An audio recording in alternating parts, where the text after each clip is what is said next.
صدر آصف علی زرداری وزیر اعظم شہباز شریف کی وائٹ ہاؤس میں صحافتی ڈنر میں فائرنگ کی مذمت، صدر ڈونلڈ ٹرمپ اور خاتون اول کے محفوظ رہنے پر اطمینان کا اظہار۔ صدر زرداری نے کہا یہ افسوسناک واقعہ دہشت گردی کی ایک گھناؤنی شکل ہے جس کی جتنی مذمت کی جائے کم ہے۔ وزیر اعظم نے ایکس پر جاری بیان میں کہا کہ یہ جان کر خوشی ہوئی کہ صدر ڈونلڈ ٹرمپ، خاتون اول اور دیگر شرکاء خیریت سے ہیں۔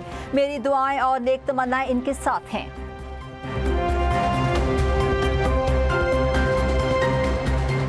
پاکستان نے بھارتی جارحیت کا منہ توڑ جواب دیا۔ پہلگام واقعے کی تحقیقات کی پیشکش کے بعد بھارت سفارتی محاذ پر بیک فٹ پر چلا گیا۔ دنیا نے پاکستان کے موقف کی تائید کی۔ وفاقی وزیر اطلاعات و نشریات عطا اللہ تارڑ کا اسلام آباد میں تقریب سے خطاب، کہا BLA، TTP اور دیگر دہشت گرد گروہوں کے تانے بانے بھارت سے ملتے ہیں۔ بھارت دہشت گردی واقعات پر نہ تو مذمت کرتا ہے نہ ہی افسوس کا اظہار کرتا ہے۔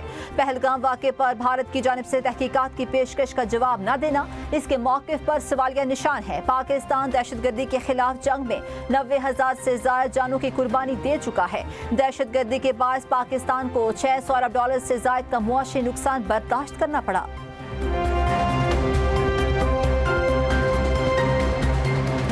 دورہ پاکستان کے بعد عباس عراقچی مسقط پہنچ گئے۔ سلطان عمان اور ایرانی وزیر خارجہ کی اہم ملاقاتیں، مذاکراتی عمل اور ثالثی کوششوں کو آگے بڑھانے پر تبادلہ خیال کیا گیا۔ بات چیت میں خطے میں امن کی بحالی اور کشیدگی کم کرنے کے اقدامات پر بھی غور۔ عباس عراقچی کے خطے میں قیام امن کے لیے پاکستان اور عمان کے کردار کی تعریف۔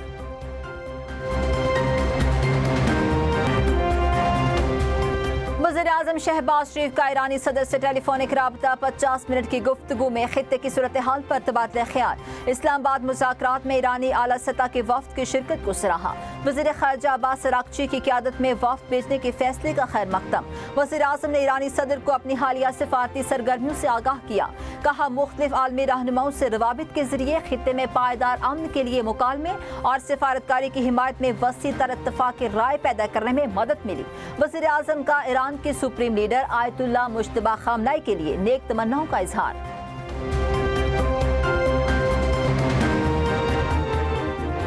اسلام آباد میں دکانیں اور مارکیٹس بند کرنے کے اوقات کار کا فیصلہ برقرار، نوٹیفیکیشن جاری۔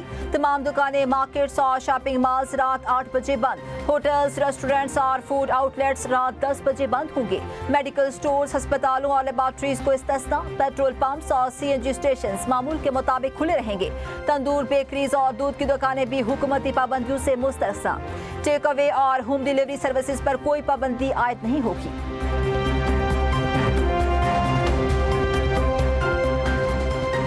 چھوٹے سولر صارفین کے لیے بڑی خوشخبری۔ وزیر توانائی سردار اویس لغاری کی ہدایت پر پاور ڈویژن نے 25 کلو واٹ تک کے سولر سسٹم کے لیے لائسنس کی شرط ختم کرنے کی سفارش کر دی۔ پاور ڈویژن نے نیپرا کو فیس ختم کرنے اور قواعد پر نظر ثانی کے لیے باضابطہ مراسلہ بھیج دیا ہے، جس کے تحت چھوٹے سولر صارفین اب فیس اور لائسنس کی پیچیدگیوں سے آزاد ہوں گے۔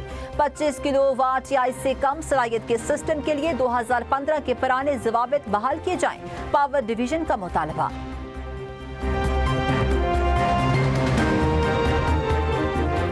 وزیر اعلیٰ پنجاب مریم نواز شریف کا لاہور میں 50 ایکڑ پر مشتمل پنجاب فلم سٹی کے قیام کا اعلان۔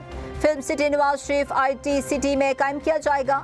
یہ ملک کا پہلا مکمل end to end media production hub ہوگا، جس کا مقصد پاکستان کی فلمی صنعت کو جدید خطوط پر استوار کرنا ہے۔ وزیر اعلیٰ مریم نواز نے کہا کہ فلم، TV، اینیمیشن اور ڈیجیٹل میڈیا کے لیے ایک ہی چھت تلے جدید سہولیات فراہم کی جائیں گی، جبکہ VFX اور پوسٹ پروڈکشن کے لیے بیرون ملک انحصار کم کیا جائے گا۔ منصوبے میں جدید اسٹوڈیوز، ساؤنڈ اسٹیجز اور پوسٹ پروڈکشن لیبز، مرکزی جیل اور شوٹنگ سیٹس بھی شامل ہوں گے۔ بین الاقوامی معیار کے کنونشن ہالز اور فلم اور میوزک اسکول بھی اس منصوبے کا حصہ ہوں گے۔ اقدام سے ہزاروں براہ راست اور بالواسطہ روزگار کے مواقع پیدا ہوں گے، جبکہ اینیمیشن، گیمنگ اور ڈیجیٹل میڈیا کے شعبے میں بھی فروغ پائیں گے۔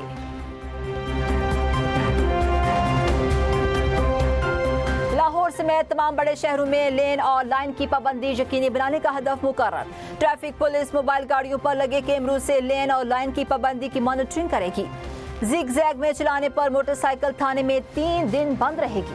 وزیر مریم نواز کا لاہور میں غیر منظم ٹریفک ٹرینڈ پر اظہار تشویش۔ ٹریفک میں بہتری کے لیے فوری اقدامات یقینی بنانے کا حکم۔ خصوصی اجلاس میں وزیر اعلیٰ کو بتایا گیا کہ قوانین کی خلاف ورزی پر 6 ماہ میں 5 لاکھ سے زائد چالان اور 1 لاکھ سے زائد گاڑیاں پکڑی گئیں۔